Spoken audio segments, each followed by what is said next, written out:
नमस्कार प्रिय दर्शकों, हाजिर हूं मैं ज्योतिषीय सूत्र लेकर। जो बाकी लग्नों की हमने अब तक चर्चा कर ली है, 8 लग्न की, उनमें से अगर आपने कोई भी वीडियो मिस किया, उसका आई बटन पे आपको लिंक दे दूंगा, मैं, आप जाके देख लीजिएगा। आज के जो हमारे ज्योतिषीय सूत्र हैं, बेहद ही जबरदस्त रहने वाले हैं। काफी लोग ऐसे भी होंगे मेरे प्रिय दर्शक, जो इसका इंतजार कर रहे थे कि हमारा लगन कब आएगा। तो प्रिय दर्शकों, अभी तक आपने चैनल को सब्सक्राइब नहीं किया है तो चैनल को सब्सक्राइब कर लीजिए। ये कहने की बार बार आवश्यकता मुझे भी ना हो और आपको भी ना हो रहे सुनने की। तो प्रिय दर्शकों, मैं आशा करता हूं अभी तक आपने चैनल को सब्सक्राइब कर लिया होगा। चलिए बात करते हैं ज्योतिषीय सूत्रों की। तो जो सबसे पहला लगन है जन्म कुंडली का, वो बनता है वृषभ लगन। प्रिय दर्शकों, जो वृषभ लगन के ज्योतिषीय सूत्र हैं, अमूमन मैं आपको बताऊं, कोई भी लगन हो 1 से 12, आपको कहीं ना कहीं ये ज्योतिषीय सूत्र मिल ही जाएंगे।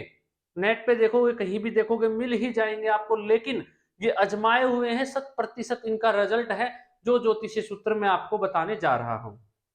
तो प्रिय दर्शकों, चलिए, पहला ज्योतिषीय सूत्र कहता है वृषभ लगन की कुंडली हो, शनि और शुक्र की युति हो जाए जन्म कुंडली में। प्रिय दर्शकों, 6, 8, 12 भावों को छोड़कर, वैसे मैं आपको एक बात बता देता हूं, जो भी राजयोग बनते हैं, अगर वो 6, 8, 12 भावों को छोड़कर बने तो बेहद ही श्रेष्ठ रहते हैं। अगर इस कुंडली में भी शनि और राहु की युति कहीं भी हो, किसी भी लगन में बनी हुई हो, प्रिय दर्शकों, 1 से 12 लगन में खराब ही फल देती है, सिर्फ वृषभ लगन को छोड़ के। अगर वृषभ लगन में शनि और शुक्र की युति हो जाए, ऐसा जातक की कुंडली 100 गुना बली हो जाएगी। मतलब उस कुंडली के अंदर अधिक बल आ जाएगा, जबरदस्त परिणाम देने वाली होगी, कुंडली के बल में ताकत फूंक देने वाली ये युति रहेगी। और ये युति अगर लगन में बैठ जाए, नवम में बन जाए या 10वें घर में बैठ जाए, तो सर्वश्रेष्ठ रिजल्ट आपको जीवन काल में देखने को मिलेगा। अगला सूत्र कहता है, प्रिय दर्शकों, वृषभ लगन की कुंडली के ही सूत्रों की अभी मैं बात कर रहा हूं, दूसरे लगन की बात हम बाद में करेंगे। दूसरा सूत्र कहता है, प्रिय दर्शकों, इस कुंडली के अंदर अगर शनि, माफ कीजिएगा, सूर्य और बुध की युति हो जाए, जन्म कुंडली में सूर्य और बुध की युति हो जाए 6, 8, 12 भावों को छोड़कर, तो ये भी जबरदस्त परिणाम देने वाली रहेगी। बुध आदित्य योग बन जाएगा। ये भी बढ़िया ही आपको फल देगा। क्यों? क्योंकि केंद्र और त्रिकोण राजयोग इस कुंडली में बन जाएगा। क्यों? क्योंकि सूर्य जो है वो पंचम का, बुध पंचम का मालिक होता है और सूर्य चौथे घर का मालिक होता है, और धन भाव का भी बुध मालिक होकर इस कुंडली में बैठता है वृषभ लगन में। तो ये जबरदस्त परिणाम आपको देगी। अगला सूत्र कहता है, प्रिय दर्शकों, वृषभ लगन की कुंडली के अंदर अगर सूर्य, बुध और शुक्र की युति हो जाए, तो ये जबरदस्त श्रेष्ठ फल देने वाला रहेगा। महानतम राजयोगों में से एक राजयोग बन जाएगा प्रिय दर्शकों वृषभ लगन की कुंडली के अंदर। क्यों बन जाएगा? सबसे पहले, अगर लग्नेश, आपको पता है लग्नेश, धनेश, पंचम और 4th हाउस के स्वामी की युति अगर एक साथ हो जाए जन्म कुंडली में, तो जबरदस्त परिणाम देता है।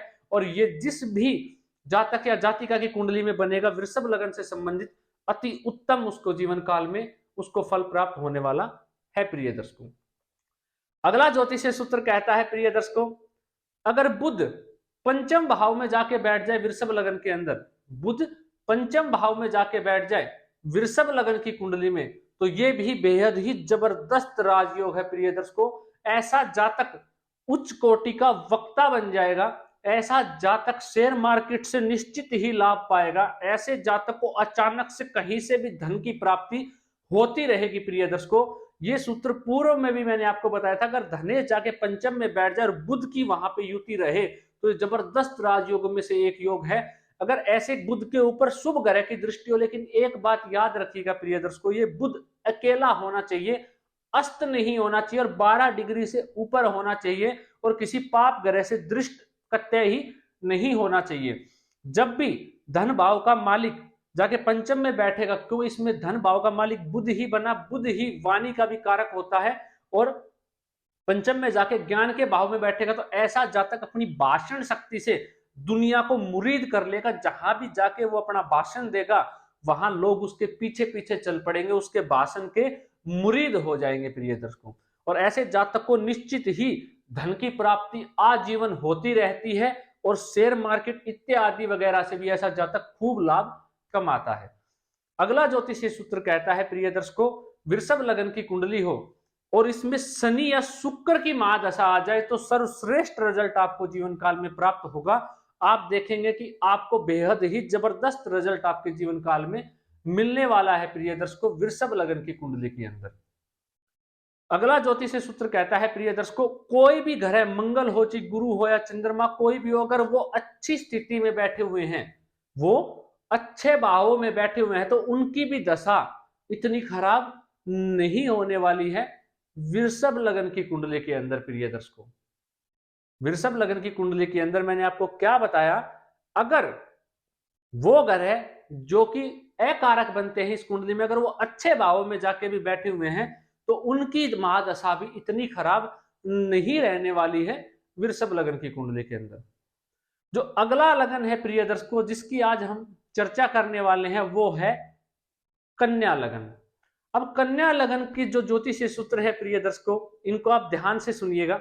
पहला सूत्र कहता है, अगर शनि पंचम भाव में या लाभ भाव में जाके बैठ जाए, तो ऐसे कुंडली के अंदर जातक हो या जातिका, पहली बात तो पुत्र प्राप्ति ही नहीं होगी, पुत्र प्राप्ति ही नहीं होगी। दूसरा, कन्या संतति अध से अधिक रहेगी, जब भी होगी कन्या संतति ही होगी। अगर किसी एक की कुंडली में पुत्र प्राप्ति के योग है, दूसरे की में नहीं, अगर पुत्र हो भी गया तो पुत्र से कष्ट होगा, वो रह नहीं पाएगा। प्रिय दर्शकों, तो पुत्र की समस्या बनी रहने वाली है कन्या लगन की कुंडली में, अगर शनि पंचम में हो और लाभ भाव में जाके बैठे हुए। अगला ज्योतिषीय सूत्र कहता है प्रिय दर्शकों, अगर गुरु ग्रह कन्या लगन की कुंडली में, गुरु ग्रह दूसरे भाव में, छठे भाव में, आठवें भाव में, 12वें भाव में जाके बैठ जाए, तो दाम्पत्य सुख को बाधित कर देता है। ऐसे जातक की हमेशा दाम्पत्य सुख से वंचित रहता है और वो जूझता रहता है। अगर शादी हो गई तो उसके पश्चात भी उसको दिक्कत ही रहने, मतलब दाम्पत्य का सुख नहीं देखा जाता प्रिय दर्शकों। अगला ज्योतिषीय सूत्र कहता है, अगर राहु कुंडली के अंदर कौन सी राशि हो प्रिय दर्शकों, लगन हो, कन्या लगन हो, और राहु चौथे या 10वें घर में बैठ जाए, तो ऐसा राहु जातक को शीर्ष पे पहुंचा देगा, हर मुकाम हासिल करवा देगा। अगर उसकी महादशा जब उसकी उम्र मध्य अवस्था में आए, तब अगर राहु की महादशा आ जाए, कन्या लगन की कुंडली हो, तो जबरदस्त परिणाम देने वाला होगा। ऐसे जातक को कहां पहुंचा देगा प्रिय दर्शकों, शीर्ष पर पहुंचा देगा, हर कुछ उसको प्राप्त करवा देगा। अगला ज्योतिषीय सूत्र कहता है प्रिय दर्शकों, अगर जन्म कुंडली के अंदर राहु धन भाव में जाके बैठ जाए, किस भाव में जाके बैठ जाए, धन भाव में जाके बैठ जाए कन्या लगन के अंदर, तो ये बेहद ही श्रेष्ठ माना जाएगा, सब कुछ धनदायक और प्रदायक रहने वाला है। ऐसा जातक अगर अपना जन्म स्थान छोड़कर कहीं दूर जाके कार्य करे तो बेहद ही जबरदस्त तरक्की हासिल करता है। लेकिन अगर ये राहु किसी पाप ग्रह से दृष्ट हो गया या पीड़ित हो गया, तो मैंने काफी बार अपने ज्योतिषी सूत्रों में पहले भी बताया है कि धन भाव में राहु बैठ जाए, कन्या लगन की कुंडली आ गई है, तो यहाँ पे शुक्र भोग, तो ऐसा जातक नशे की लत अवश्य लग जाती है। ऐसे जातक को नशा करता ही करता है। अगर वो इस चीज को छोड़ दे या इस चीज से दूरी बना ले, तो निश्चित ही ऐसा जातक कुबेर के समान धन कमाता है अपने जीवन काल के अंदर। चाहे अजमा के देख लीजिए, लेकिन नशे की लत अवश्य लगेगी और वो नशे में जरूर पड़ेगा। ज्यादातर ऐसा जातक धूम्रपान का नशा करता पाया जाता है। चलिए प्रिय दर्शकों, अगला ज्योतिषीय सूत्र कहता है, अगर मंगल इस कुंडली में जितने बलशाली होंगे, मंगल इस कुंडली में जितने बलशाली होंगे, ये कुंडली उतनी ही कमजोर होती चली जाएगी। प्रिय दर्शकों, कौन सी, कन्या लगन की कुंडली। मंगल जितने कमजोर होंगे इस कुंडली में, उतनी ही ये कुंडली मजबूत होती चली जाएगी। इस कुंडली के अंदर मंगल सिर्फ तीसरे घर में और अष्टम भाव में बैठकर ही जबरदस्त परिणाम देंगे, आपकी आयु की वृद्धि करेंगे तीसरे भाव में और अष्टम भाव के अंदर। प्रिय दर्शकों, इसके अलावा हर जगह वो सिर्फ और सिर्फ कष्ट प्रदायक रहेंगे।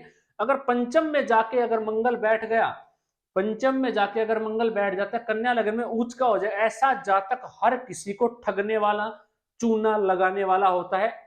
विश्वास नहीं है, अजमा के देख लीजिए। कन्या लगन की कुंडली में मंगल पंचम में बैठा हुआ हो, सबसे पहले तो पेट का रोगी, हर किसी को चूना लगाने में माहिर, आपको कब ठग लेगा आपको पता भी नहीं चलेगा। अजमा के देख लीजिएगा प्रिय दर्शकों। अगला ज्योतिषीय सूत्र कहता है कन्या लगन की कुंडली में प्रिय दर्शकों, अगर गुरु ग्रह लाभ भाव में जाके बैठ जाए, गुरु ग्रह लाभ भाव में जाके बैठ जाए, चंद्रमा पंचम भाव में जाके बैठ जाए, तो ऐसा जातक को निश्चित ही लाभ होता रहेगा, हमेशा लाभ होता रहेगा, धन की कमी नहीं रहेगी, धन से वो परिपूर्ण रहेगा, लाभ उसको हमेशा बरकरार उसके जीवन काल में रहेगा। अजमा के देख लीजिएगा प्रिय दर्शकों। चलिए प्रिय दर्शकों, आज किन्हीं दो ज्योतिषीय लग्नों से संबंधित ज्योतिषीय सूत्र हमने जाने। अब हमारे 2 लगन बच गए हैं जिनके ज्योतिषीय सूत्र के ऊपर कार्यक्रम मैं लेकर आऊंगा, और जबरदस्त अजमाए हुए ज्योतिषीय सूत्र अभी तक मैंने आपको बताए हैं 10 लगनों तक। 2 लगन बचे हैं, उनके ऊपर भी हम चर्चा करेंगे आने वाली वीडियो के अंदर। आपका कोई सवाल कमेंट डाल दीजिएगा कमेंट बॉक्स में, अवश्य उसका जवाब आपको मिलेगा। उससे पूर्व वीडियो को लाइक और शेयर करना ना भूलें, और चैनल को सब्सक्राइब, क्योंकि ये कार्यक्रम सिर्फ आप लोगों के लिए है कि आप घर बैठे जन्म कुंडली का अध्ययन करना सीख पाएं, अपने बारे में, स्वयं के बारे में, या अपने परिवार के लोगों के बारे में, अपने परिवार के बारे में आप स्वयं खुद से ही अध्ययन कर पाएं, कुछ चीजें तो आप जान ही पाएं। ज्योतिष एक वेद का नेत्र है प्रिय दर्शकों, एक आकलन है, करीबी आकलन है ज्योतिष। कोई ज्योतिषी भविष्य वक्ता नहीं है, भविष्य बताने वाला नहीं है, उसका करीबी आकलन ज्योतिष के माध्यम से किया जाता है प्रिय दर्शकों। अगर ये चीज अभी तक आप नहीं समझे, और जो प्रिय प्रेमी दर्शक होंगे मेरे कार्यक्रम के, वो तो अभी तक इस चीज को जान ही गए होंगे कि ज्योतिष जो है वो करीबी आकलन करने के लिए बनाया गया है। इस विषय को मैं लेके आऊंगा प्रिय दर्शकों, आपके सामने रखूंगा एक कार्यक्रम के माध्यम से, अच्छे से समझाऊंगा। आज के लिए इजाजत दीजिए, मिलता हूं नया कार्यक्रम लेके, किन्हीं 2 लगन जो बचे हुए हैं उनसे संबंधित ज्योतिषीय सूत्र। अभी के लिए इतना ही, नमस्कार।